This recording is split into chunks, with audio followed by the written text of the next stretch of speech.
kondisi masyarakat pada masa penjajahan. Tujuan pembelajaran mampu menjelaskan kebijakan-kebijakan pada masa penjajahan, menelaah pengaruh berbagai kebijakan penjajah bagi bangsa Indonesia. Kompetensi dasar menganalisis kronologi, perubahan dan kesinambungan ruang, geografis, politik, ekonomi, pendidikan, sosial budaya dari masa penjajahan sampai tumbuhnya semangat kebangsaan. Indikator mendeskripsikan bangsa Indonesia akibat monopoli dan adu domba penjajah. Assalamualaikum warahmatullahi wabarakatuh.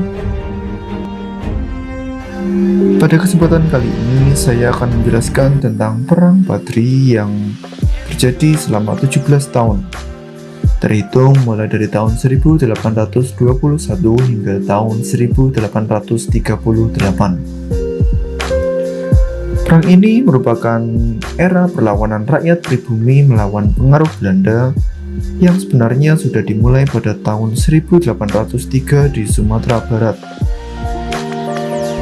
Materi yang kita bahas kali ini mencangkup antara lain penyebab perlawanan, jalannya perlawanan, akhir dari perlawanan, dan juga tokoh perlawanan. Yang pertama, penyebab Perang Padri. Pada abad ke-19, agama Islam berkembang pesat di daerah Minangkabau. Tokoh-tokoh Islam berusaha menjalankan ajaran Islam sesuai Al-Quran dan sesuai dengan hadis. Gerakan mereka kemudian dinamakan dengan Gerakan Padri. Gerakan ini bertujuan untuk memperbaiki masyarakat Minangkabau dan mengembalikan mereka agar sesuai dengan ajaran Islam. Gerakan ini mendapat sambutan baik di kalangan para ulama. Namun perang tetap tak terhindarkan karena adanya pertentangan antara kaum adat dan kaum Padri. Ditambah dengan adanya bantuan dari Belanda untuk kaum adat, perang semakin parah dan semakin bertambah rumit. Pembagian masa Perang Padri.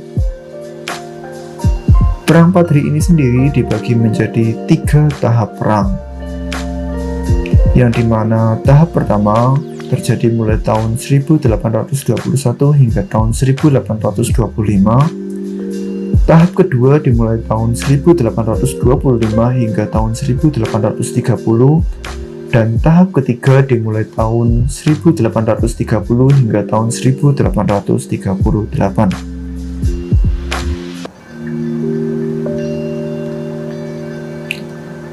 Perang tahap pertama.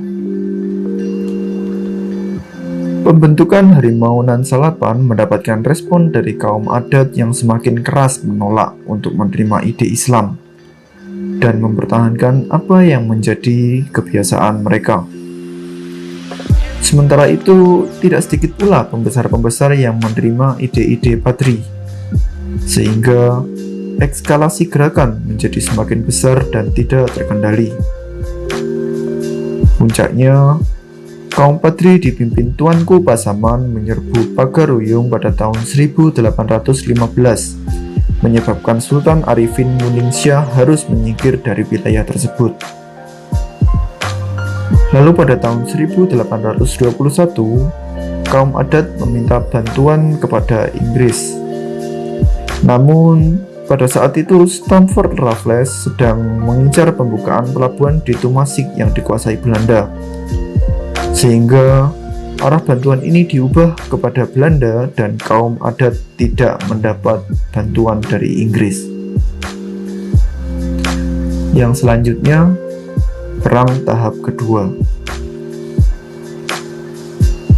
Meletusnya Perang Jawa pada tahun 1825 membuat Belanda harus memikirkan ulang berlarut-larutnya Perang Padri.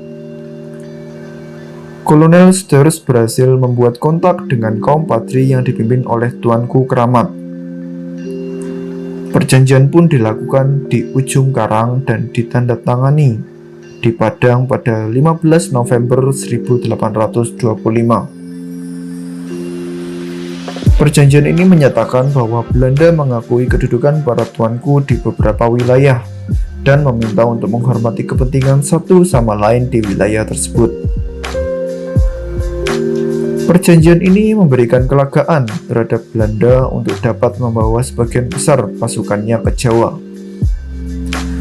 Tetapi di sisi lain, kaum Patri memanfaatkan ini untuk mengonsolidasikan kekuatan dan memperbesar pengaruh ke berbagai wilayah. Dan menjelang tahun 1830, ketegangan perang kembali memuncak. Perang tahap ketiga. Pada perang tahap ketiga, Belanda kini dapat memusatkan seluruh kekuatannya untuk menaklukkan Minangkabau. Belanda berhasil menduduki Pandai Sike dan Litau yang merupakan posisi kuat Patri. Tuanku Lintau dan Tuanku Rau menjadi tokoh harimau Salapan yang selanjutnya dikalahkan Belanda pada Januari 1833. Pada bulan yang sama, garnisun Belanda atau disebut sebagai kelompok pasukan pengaman dari Belanda diserang dan menewaskan setidaknya 139 serdadu. Hal ini menandai kompromi antara kaum adat dan kaum Patri, sehingga Belanda kemudian menangkap Raja Pagaruyung Sultan Tangkal Alam Bagagar. Menghadapi seluruh masyarakat Minangkabau, Belanda melunakkan sedikit konfrontasinya dengan mengeluarkan plakat yang dinamakan dengan plakat panjang. Plakat panjang ini berisi pernyataan bahwa Belanda datang hanya untuk berdagang. Lalu pada tahun 1834, Belanda mengerahkan pasukan untuk menggempur pusat pertahanan kaum Patri di Bonjol. Dan pada Oktober 1837, Tuanku Imam Bonjol ditangkap oleh Belanda.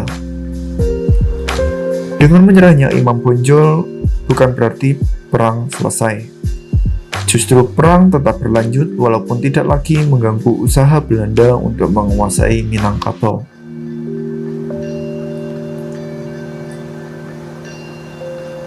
Akhir perlawanan Perang Patri.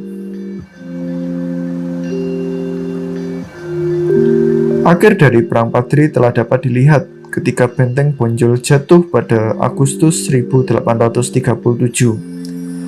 Sehingga kejatuhannya menyebabkan pasukan bercerai-berai. Imam Bonjol kesulitan untuk menyatukannya kembali. Bonjol adalah posisi kuat terakhir yang dimiliki oleh kaum Patri di Minangkabau. Dan pada Oktober 1837, Belanda berhasil menangkap Imam Bonjol. Beliau kemudian dibuang ke Cianjur, kemudian dipindahkan ke Ambon oleh Belanda dan akhirnya ke Minahasa dan meninggal dunia di sana pada November 1864.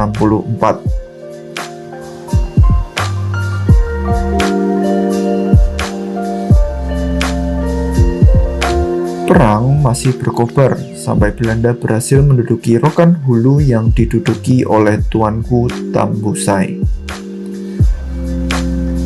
Kerajaan Pagaruyung serta wilayah Minangkabau kemudian masuk ke bagian Pax Nederlandica.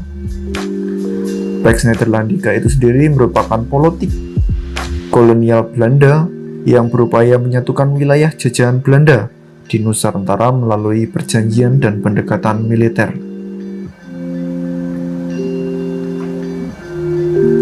Tokoh perlawanan Perang Patri. Tokoh perlawanan dari Perang Patri ini sendiri adalah Tuanku Imam Bonjol.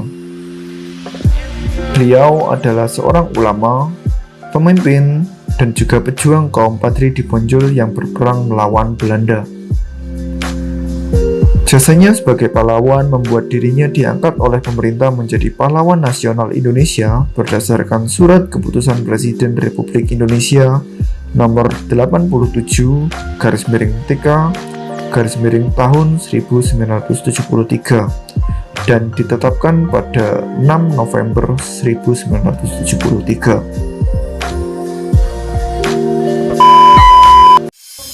dan guru pengampu DRA Lilis Suryani. Sekian presentasi dari kelompok saya. Wassalamualaikum warahmatullahi wabarakatuh.